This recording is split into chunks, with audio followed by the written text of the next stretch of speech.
दोस्तों मदनपुरा में 211 सीट बहुत हॉट है। हमने आपको बताया था रईस शेख के कासम खान वकार खान को वो सीट जो है कांग्रेस ने दे दी है और रईस शेख जो है समाजवादी पार्टी के। वहीं 211 से फयाज़ अहमद साहब के छोटे भाई एजाज़ अहमद, जिनका नाम अज्जू भाई है करके कहा जाता है मदनपुरे में, उनको टिकट दी है। बात करते हैं पहले अज्जू भाई, पहले ये बताइए फयाज़ अहमद साहब की तबीयत कैसी है? जी, बड़े भाई की तबीयत तो है थोड़ी मतलब चल रहा है इलाज उनका, वेंटिलेटर पे इस वक्त। और मेरे लिए बड़ा मुश्किल मामला, एक तरफ भाई अस्पताल में वेंटिलेटर के ऊपर है और दूसरी तरफ मैं चुनावी मैदान में हूँ।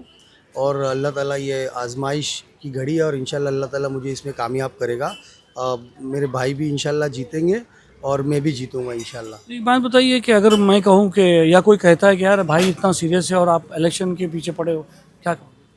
देखिए, मैं भाई की इजाज़त जब टिकट मिलती तो हम लोग बड़े बूढ़े को बताते, बधाई देते हैं। उस वक्त जब मुझे टिकट पता चला, कंफर्मेशन आया कि आपकी हो गई है, तो मैं हॉस्पिटल गया तो उस वक्त भाई का सिटी स्कैन हो रहा था। उन्होंने रूम से जैसे ही बाहर निकले, हम लोग लिफ्ट में जा रहे थे, तो भाई को मैंने कान में थोड़ा ऊंची आवाज़ में बोला भाई माशाल्लाह टिकट मिल गई भाई, उठो ना भाई। तो भाई ने अपना हाथ उठाया तो और उस हाथ समय होश में नहीं थे वो, बहुत हल्का हल्का होश, मतलब बहुत उनको जोर लगाना पड़ता था होश में आने के लिए। अब ये बोल सकते हो आधी नींद क्योंकि में, ब्रेन हेमरेज हुआ था। ब्रेन हेमरेज हुआ है उनका और आधी नींद में थे और उनके मतलब प्रेशर बहुत ज़्यादा था ब्रेन में, उनको स्वेलिंग हो रहा था।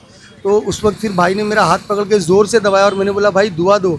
तो ऐसा हाथ उठा के उन्होंने मुझे इशारे में ऐसा दुआ का इशारा किया और वही 5 सेकंड 6 सेकंड ऐसा लगा। तो उस वक्त काफ़ी इमोशनल माहौल था मेरे घर में। मेरी बहनें रोने लगी और मुझे गले लगाए, बोले नहीं तू मेहनत कर, इंशाल्लाह भाई भी यही चाहते लगता है। तो अगर भाई का इशारा नहीं होता तो शायद मैं ये टिकट आसिम भाई को मैं बाइज्जत वापस कर देता था। जी, अभी पॉलिटिकल बात करते हैं। ये बताइए कि 211 जो है आपको मालूम है बहुत हॉट सीट है वहाँ पर, जैसे मैंने अभी सब बताया। आप अपने आप को कहाँ देखते हो वकार के सामने, क्योंकि वकार की बैकिंग आपको पता है। अब इससे पहले कि मैं पॉलिटिकल कुछ बोलूं, मैं आपको बोलूँगा, आपके व्यूवर्स को और मुंबई के तमाम हिंदुस्तान के सारे बरादरान वतन से गुजारिश करूंगा कि मेरे बड़े भाई के लिए, मेरे बड़े भाई की सेहतयाबी के लिए आप लोग सब दुआ करिए प्लीज़, अल्लाह के वास्ते उनके लिए दुआ करिए। और जहाँ तक का बात है, इलेक्शंस तो मैंने बहुत देखे हैं और इलेक्शंस में तो मज़ा आता है। और अपोनेंट की जहाँ तक बात कर रहे हैं, मैं किसी को अपोनेंट समझता नहीं हूँ क्योंकि कोई है ही नहीं हमारे इलाके का, तो अपोनेंट कैसे समझूँ। लोकल चुनाव है ये और लोकल मुद्दों पे चुनाव लड़ा जाता है। है नहीं, आम आदमी पार्टी है वहाँ पर। तुम्हारा उनका मैनिफेस्टो देखो, फ्री इलेक्ट्रिसिटी फ्री ये दे रहे। उसके बाद आप जो है वकार खान का देखो, उसकी सपोर्टिंग देखो। आप क्या कह रहे हैं कि कोई भी नहीं? देखिए, जितने भी लोग हैं ना, किसी की बर्थ सर्टिफिकेट के ऊपर मदनपुरा नहीं लिखा है। और मैं कोई आगरीपाड़ा या मझगांव में पैदा नहीं हुआ हूँ, मैं मदनपुरे का रहने वाला हूँ। यहाँ के लोकल इश्यूज़ जानता हूँ। मुसलसल 20 साल से मैं इन लोकल इश्यूज़ पे काम कर रहा हूँ और इसके ऊपर मेरा पूरा बाकायदा मैनिफेस्टो बना है इंशाल्लाह। और मदनपुरे की आवाम का मैं बच्चा हूँ, मेरी माँ बहनों की दुआएं हैं, मेरे साथ आसिम भाई की दुआ है, मेरे साथ रईस भाई की दुआ है, मेरे साथ मेरी गज़ाला आपा, शबनम आपा और मेरा परवेज़ सर मेरा भाई है। मजबूत टीम है हमारी। और टीम क्या, एक्चुअली हम लोग बोलते हैं परिवार, बोलते हैं, हमारे इलाके की बात है। और मदनपुरा के अलावा आप मदनपुरा बोलेंगे तो 200 वार्ड नंबर 211 जिसमें नागपाड़ा भी आता है, मतलब वो भी हमारे जिस्म का एक हिस्सा है।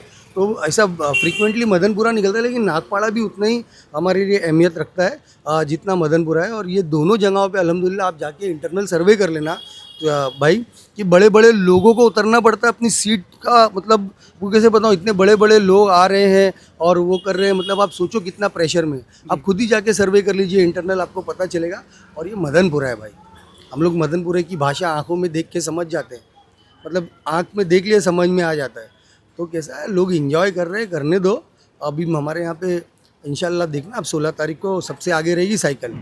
जी अज्जू भाई, बहुत बहुत आपको जो है बेस्ट ऑफ लक कहेंगे हम सब कैंडिडेट को कह रहे हैं, ऐसा नहीं एक कैंडिडेट को कह रहे हैं, सब कह रहे हैं आपको है। मदनपुरी की आवाम जो इसको, और नागपड़े की आवाम और मदनपुरी की आवाम इसका फैसला करेगी कि सीट के लायक कौन है।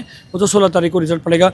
दोस्तों मैं आपको कहूँ कि फयाज़ अहमद साहब को जो आज ही मैंने वॉकआउट हॉस्पिटल में मिल के आया, ब्रेन हेमरेज हुआ था, उसके बाद 3-4 दिन पहले उनका जो है सर का ऑपरेशन हुआ है और जो है वो वेंटिलेटर पे हैं। तो दुआ करें, रिकवरी हो रही है। सरफराज से मेरी बात हुई, उनके बेटे से, मैंने खुद देखा है उनको, वहाँ पर रिकवरी भी अच्छी हो रही है माशाल्लाह। दुआ करें कि फयाज़ अहमद साहब को अल्लाह जल्द से जल्द शिफा अता फरमाए। आमीन आमीन। शुक्रिया, जज़ाकल्लाह भाई, अल्लाह।